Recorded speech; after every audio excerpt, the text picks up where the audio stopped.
Hello, this is Rajat Mishra and you're watching Business Today. At the CII 17th edition of CII Exim Conclave on India and African Growth Partnership, we are joined in by a special guest, Tejasvi, Head of Group Marketing and Business Development at Singaporean conglomerate Tolaram. So thank you, Tejasvi, for joining us and talking to Business Today. So I would like to begin by asking you a very first important question. Since we are talking about Africa and investment in India, Africa trade and growth partnership, I would like to begin by asking you, how do you assess the state of investment in Africa in the context or in the backdrop of the Lagos Free Zone? Sure. Thanks, first of all, Rachit, for talking to us. In the context of, let me paint a picture about what Nigeria offers in the broad context. So, Nigeria is a country with a population base of about 210 million people, with a median age of less than 18 and a half years. It's a very young demography, and in the last 20 years, it has witnessed almost 4 times per capita GDP growth. It's the largest economy in Africa by GDP size and is also the most populated country. So the opportunity that Nigeria presents with is unparalleled. In fact, I would like to believe any company that is serious about ambitions in Africa has their Africa story incomplete if they don't have a serious plan for Nigeria. Okay. So in that context, Nigeria presents an opportune market, and what we are trying to do at Lagos Free Zone is to make that market easily and openly accessible for international investors who have long been interested in this market but have not been able to take the final investment decision because of the perceived barriers to entry.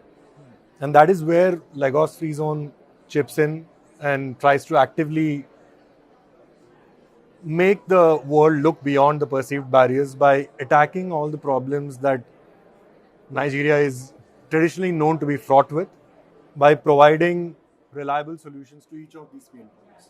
Right. So, Lagos Free Zone was established in 2012 and it's 2022. So, how do you assess the success of Lagos Free Zone in the last 10 years? Sure. So we completed our land acquisition in 2012. It's been 10 years now, and we have attracted more than $2 billion of FDI. We have more than 23 companies that are currently registered as Free Zone Enterprise.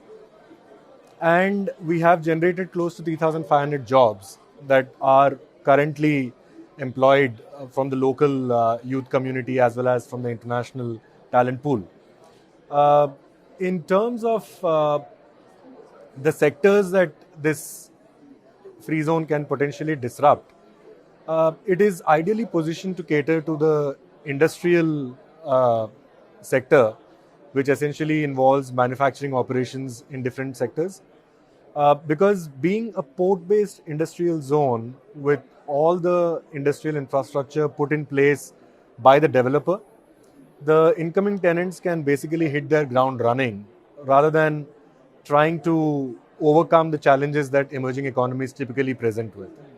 So all these efforts have been encouragingly recognized by international platforms like FDI Intelligence, which last year awarded us with the most promising free zone in Africa for FDI investments. So I think we have come a long way, but I would like to believe this is only the beginning in terms of gaining the momentum, and there's a lot to be unlocked. And when we talk about Lagos Free Zone, one thing that pops up in our head is Special Economic Zone in India. So we know Lagos Free Zone has its own success that we are talking about, but then Special Economic Zone in India were not that great success. So how do you compare both of them, and what is the difference between Special Economic Zone and then Lagos Free Zone? So the special economic zone regime in India is not very different from the legislative framework that governs free zones in Nigeria, in the sense that all the free zone enterprises in Nigeria are not prohibited from servicing the local markets. I think traditionally in India, if you talk about the 80s and the 90s, most of the free trade zones were export oriented.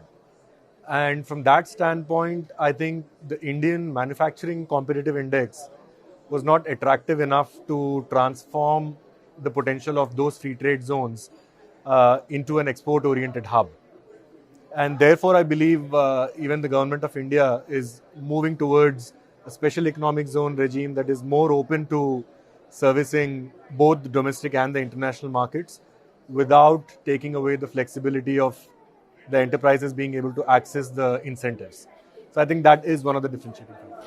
And if I will ask you, if we are talking about Lagos Free Zone, can you just tell us in quantitatively, if we want to talk about its success, what are the numbers and the quantitative numbers that you will put forward to show that Lagos Free Zone has been a great success? Sure. I think I touched upon that, but let me rehash a few stats and figures that are of interest.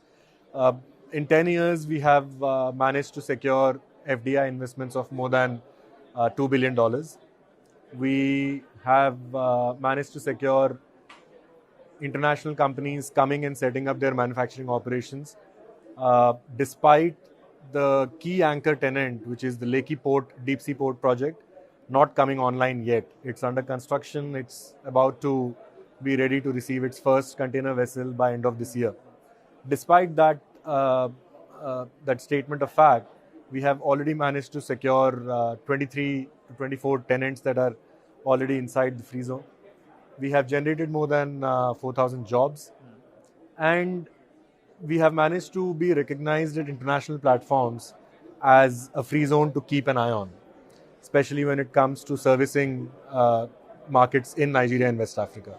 So I think these are some of the few uh, factors that give us hope and belief that we are on the right track.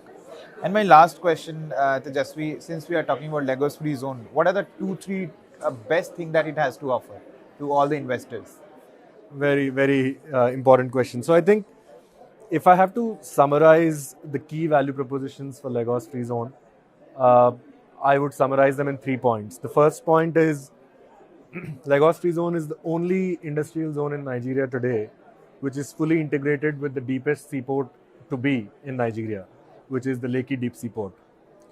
Now, if you understand the gravity of that value proposition in the context of challenges that present themselves in Nigeria, uh, all the existing ports in Nigeria are very old and are fraught with congestion problems and expansion problems. And therefore, it's a major disruption that Lekki Port is going to bring into Nigeria in the maritime sector. And locating right next to such a uh, project of national importance can unlock a lot of logistical cost advantages that are typically lost in the inefficiencies of operating in Nigeria. So that is the first point. The second point I would like to highlight is the nature of shared industrial infrastructure that we at Lagos Free Zone as a developer are constantly focused on building and providing to our tenants at Lagos Free Zone. Let me give you a few examples. Tenants at Lagos Free Zone can enjoy access to reliable power and gas infrastructure, a dedicated fiber optic cable that connects the Lagos Free Zone with high-speed internet connectivity, pre-built infrastructure like ready-to-lease warehouses and standard factories, and a fully secured perimeter where the tenant can enjoy the access to their own land parcel without the hassles of security or otherwise. And the third most important point is the red carpet that the Nigerian Export Processing Zones Act, which is the legislative framework for regulating free zones in Nigeria, rolls out to the international investors in terms of the fiscal incentives. Tax and duty holidays, complete unrestricted access for foreign ownership of companies, repatriation of capital and the appreciation, ability to hire foreign talent as per the needs of the business, and most importantly, the ability to service the Nigerian market, which is a population base of 210 million people in the entire West African region that constitutes more than 60 to 70% of the population. So I think these are the three advantages that basically set us apart from a lot of other free zones in the country. Nigeria has about 42 free zone projects, out of which about 19 are operational. but only one of them has what we offer, which is seamless integration with the Lekki Deep Sea Port. Thank you so much, Tejasvi. Thank you for talking to business today and sparing time out of your busy schedule. Thank you so much. If you like the video, do like, comment, share and subscribe.